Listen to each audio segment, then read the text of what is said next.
नमस्कार, मेरा नाम जय शर्मा है। मैं कक्षा चौथी का एक छात्र हूँ। आज मैं आपको मिस्र के कुछ रोचक तथ्यों के बारे में अवगत कराने आया हूँ।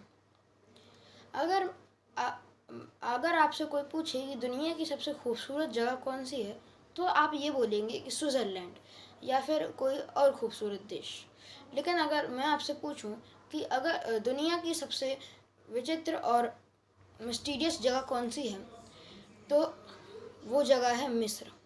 मिस्र अपने पिरामिडों के लिए जाना जाता है। वैसे तो दुनिया में सबसे ज़्यादा पिरामिड सूडान में है, जो इजिप्ट का यानी मिस्र का पड़ोसी देश है।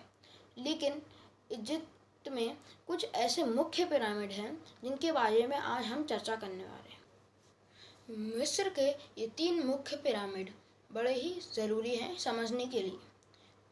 इन तीनों में से सबसे मुख्य पिरामिड जो है गीज़ा का पिरामिड। इसमें राजा और रानी के कमरे हैं।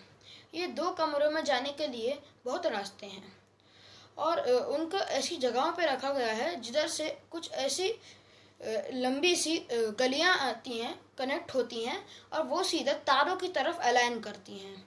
साथ ही में एक तारों का कॉन्स्टलेशन है ओरायन बेल्ट नाम से, और उसके जो तारे हैं वो एकदम अलाइंड हैं इजिप्ट के तीनों पिरामिडों के ऊपर। मतलब अगर आप रात में इजिप्ट के पिरामिडों को देखेंगे तो उनके ऊपर आपको 3 तारे दिखेंगे, उनके एकदम सीध में हैं।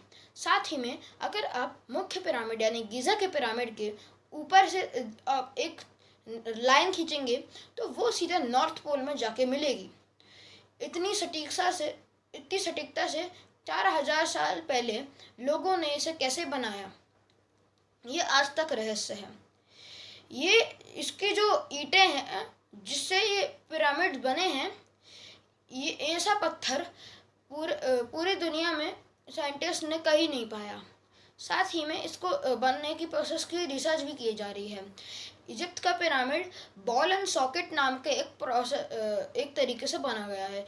इस प्रोसेस में ईंटों को इस तरीके से जमाया जाता है कि जब गर्मियों में ईंटें मिट्टी की जो होती हैं वो थोड़ी बड़ी हो जाती हैं, वो नहीं होता, जिससे ये अर्थक्वेक प्रूफ भी हो जाती है। याद रखिएगा कि हम 4000 साल पहले की बात कर रहे हैं। 4000 साल पहले अर्थक्वेक प्रूफ टेक्नोलॉजी इजिप्ट में थी। साथ ही में इधर इजिप्ट के जो पिरामिड हैं, अगर आप उनके अंदर जाएं तो चाहे बाहर कितनी भी गर्मी हो, क्योंकि मिस्र का रेगिस्तान बिल्कुल पिरामिड्स के पास ही है, तो चाहे आप कितनी भी गर्मी हो बाहर मिस्र के पिरामिडों की, लेकिन जब भी आप मिस्र के पिरामिड के अंदर जाएंगे तो तापमान 20 डिग्री तक होगा।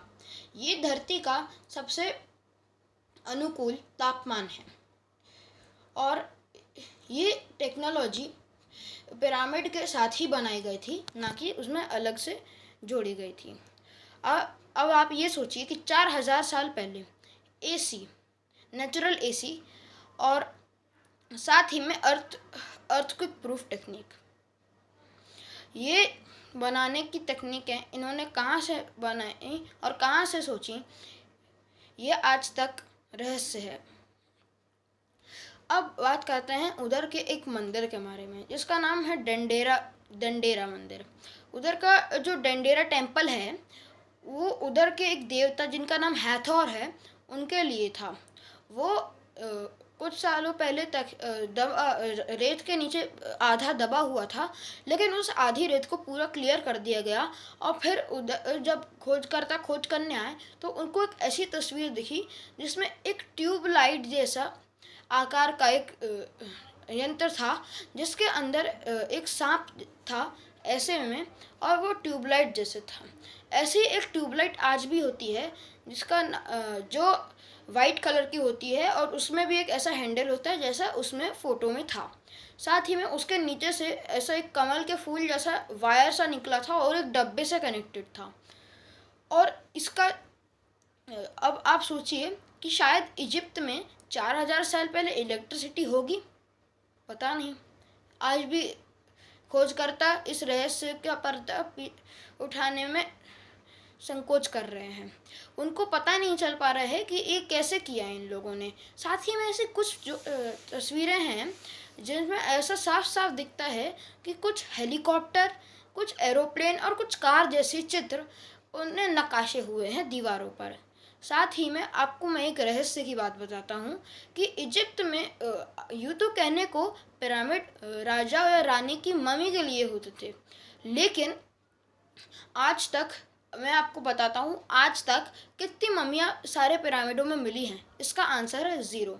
एक भी मम्मी पिरामिडों में आज तक नहीं मिली हैं।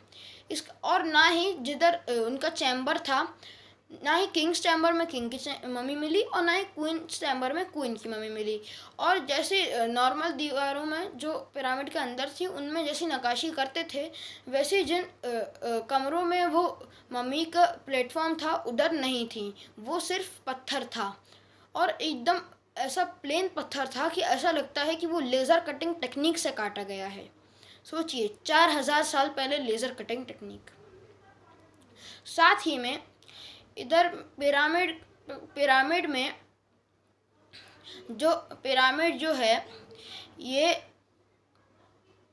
अब बात करते हैं कुछ पिरामिड के अनसुलझे रहस्य। मैंने आपको किंग्स चैम्बर और क्वींस चैम्बर के बारे में तो बताया, लेकिन आज तक पिरामिड को पूरी तरीके से डिस्कवर नहीं किया गया है। उसमें कई सारे और गलियारे और चैम्बर्स हैं, साथ ही में कुछ अंडरग्राउंड भी हैं। ये माना जाता है कि मिस्र के लोगों ने पूरा एक शहर बसाया हुआ था पिरामिड्स के नीचे, शायद, हाँ। लेकिन एक एक